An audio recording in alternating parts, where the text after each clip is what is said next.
Hi there and welcome to the AHC Reality Bites. My name is Dennis Langford, Managing Director of Toni Guy in Australia.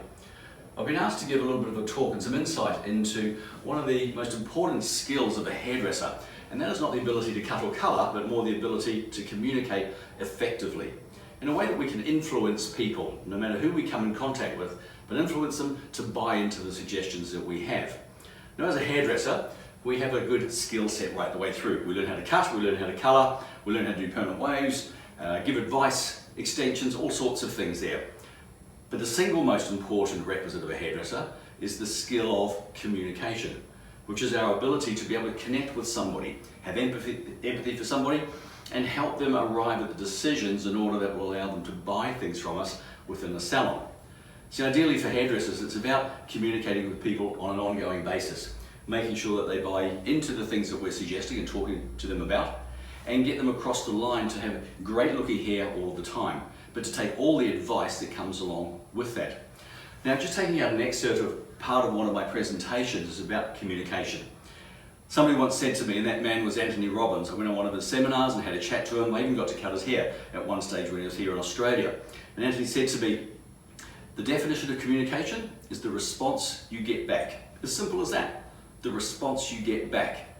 So what it means is that whatever message you send out is not so important. It's the message that the person at the other side receives, and it's their interpretation of what you said is the true meaning of communication.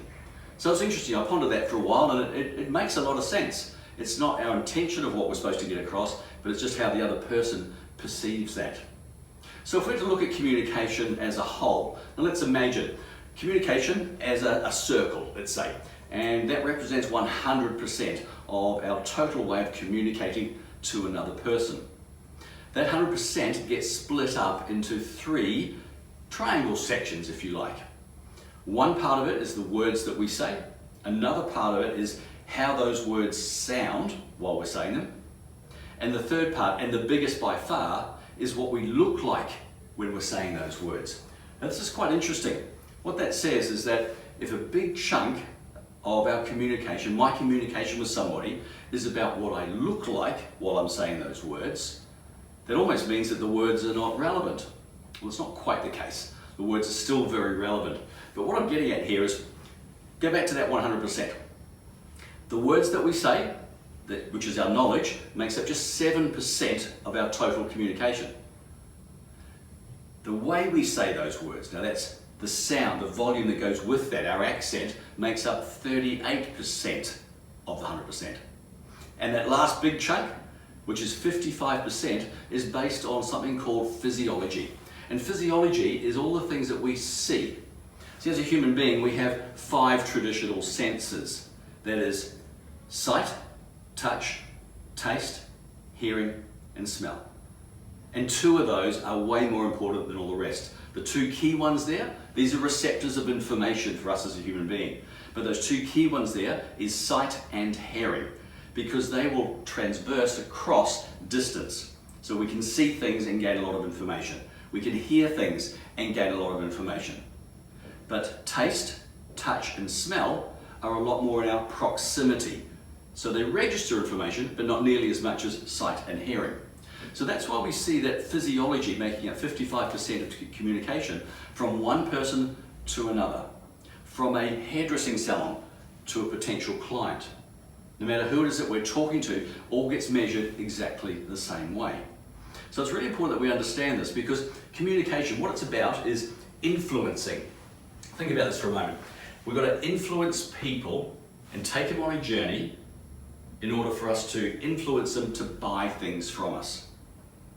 When we think about this with our clients, when our clients come into our salons, all of our clients pretty well have 2 common factors. That is, 1, they all have hair problems.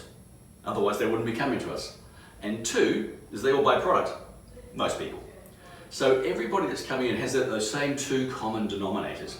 And our job is to make somebody feel nothing less than $1 million every single time they come in. Nothing less than $1 million. In order to do that is not based around our skill per se as cut and colour. It's about our ability to communicate with that person, take them on that journey, give them the best experience, delight them, go beyond their expectations, give them more than what they expected for that dollar value. And if we can do that, that all happens with the art of communication, making sure that we have empathy, that we listen to somebody, we take on board their issues, their problems, because at the end of the day, any client that sits in the chair in front of me or in front of you guys there is looking for pretty much the same things. They want to leave feeling $1 million. Ask anybody, and that's what they want. They don't want to pay $1 million for it, they want to pay $500 for it, let's say, which is the greatest deal in the world. He's going to make me feel $1 million, and it's only going to cost me $500. It's the best deal. So we need to be able to ascertain and connect with somebody as to the issues that they may have with their hair. And then we just remedy those issues and talk about, to get that look, you're going to need this sort of haircut. You're going to need this type of color. You're going to need these sorts of products, and you're going to need that treatment, for example. Now, to get that look, use all those things, and I'll guarantee you that look. Are you okay with that? And every single time, I'll get a yes. It's not because of my skill, but it is because of my skill as a communicator to influence people. I've got to make sure that I look them direct in the eye, that I have that empathy for them, that they feel that they're the only person that I'm interested in talking to right now. Everybody else waits, because this person is crucial. And if I can get that feeling across within just a couple of minutes, that builds trust. And from that trust, they'll start to buy into my recommendations. So it's not about how well I can cut or color. It's about how well I can communicate with somebody. So let's look at the physiology part. That was the 55%. Now, physiology is made up of everything that we can see only. It's what our eyes register as information. So that 55% is things like our appearance, what we look like. It's about our eye contact. It's about our facial expressions. It's our hand gestures, our movement, our body language, how dramatic we might be, or a theatrical sort of approach to talking to somebody. And if we add all those sorts of things in, that becomes physiology. It's what the customer sees. And if we delight them with that, then they're more likely then to listen. Just listen to the tone of the words. Not the words, but the tone of the words. So we get past physiology first. Then they quickly register into the tone of my accent, the volume, the speed, the variety, all those sorts of things. And once they buy into that, then they start listening to the words. And the words obviously are the most crucial, because that's my knowledge, that's the journey I'm going to take them on. That's how I'm going to fix all of their hair issues based on my years of experience and knowledge. And that comes out in that 7% of words. What you've got to remember is that they're only going to listen to the 7% of the words if the other two parts are right. And all this happens in a matter of seconds. It does not take long. A general consultation, give or take 5 minutes, let's say, for a consultation. But certainly within the first minute or two, I'm setting the scene with that client and trying to build that trust and that rapport with them, based on my empathy for them, my listening ability, my eye contact, and all my gestures. That will come across as though I'm confident. I know what I'm talking about, and that they can trust me. So then when I deliver my recommendations, I've won them over. So when I talk about having this sort of haircut, or this type of color, or using this product, and this product to get that look, I'm going to get a yes every single time. But it's not about my skill as a hairdresser, it's about my skill as a communicator. So that's physiology, the 55%. Let's look at the tonality, which is at 38%. And tonality is about how those words sound. It'll be my accent. It will be how fast or slow. All of these things denote confidence or a lack of. And I've got to watch for those sorts of things and play that right the way through, so the client really feels entrusted with what I'm talking to them about. And then the last part, once they buy into those two things, we're liking each other, we're getting on well, there's a good vibe and a rapport, they trust me, there's some authenticity there. Then they start listening to the words. And the words are my recommendations, my advice to that lady, to make sure that I can get rid of all of the problems that she's got and make her life a whole lot easier at home to get and look after exactly the same look. So when you look at communication like that, it's quite interesting. Appearance, what you wear, what you look like when we go to talk to a client, will tell a lot about us. It's the detail. And our hands have got to be perfect.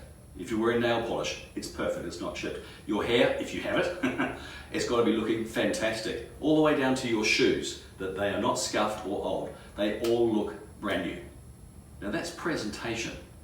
And in an instant, a client will look us up and down from tip to toe and make a judgment call based on what we look like. They won't buy into us yet until they listen a little bit more. But if I've delivered that all the right way, they will start listening to the words. And the words is the advice I give them with a dollar value. So when I turn to that client and say, to get that look, that's going to cost you $674. Are we okay with that? She says yes, because I've found a way to be able to get rid of all of the issues that she's got and given her longer hair than when she came in, if she wants to have extensions, or given that feeling of a great new look for her. It's important that we do this on a daily basis, and certainly when we deal with our clients all the time. We're all guilty of doing communication, but some of us are able to build those clienteles really fast, and some of us aren't. And I don't believe it comes down to the skill of being a hairdresser with cut and colour. I believe it's the ability for us to be able to communicate. So think about those things there. Thank you very much for the opportunity to listen, and I'll see you again.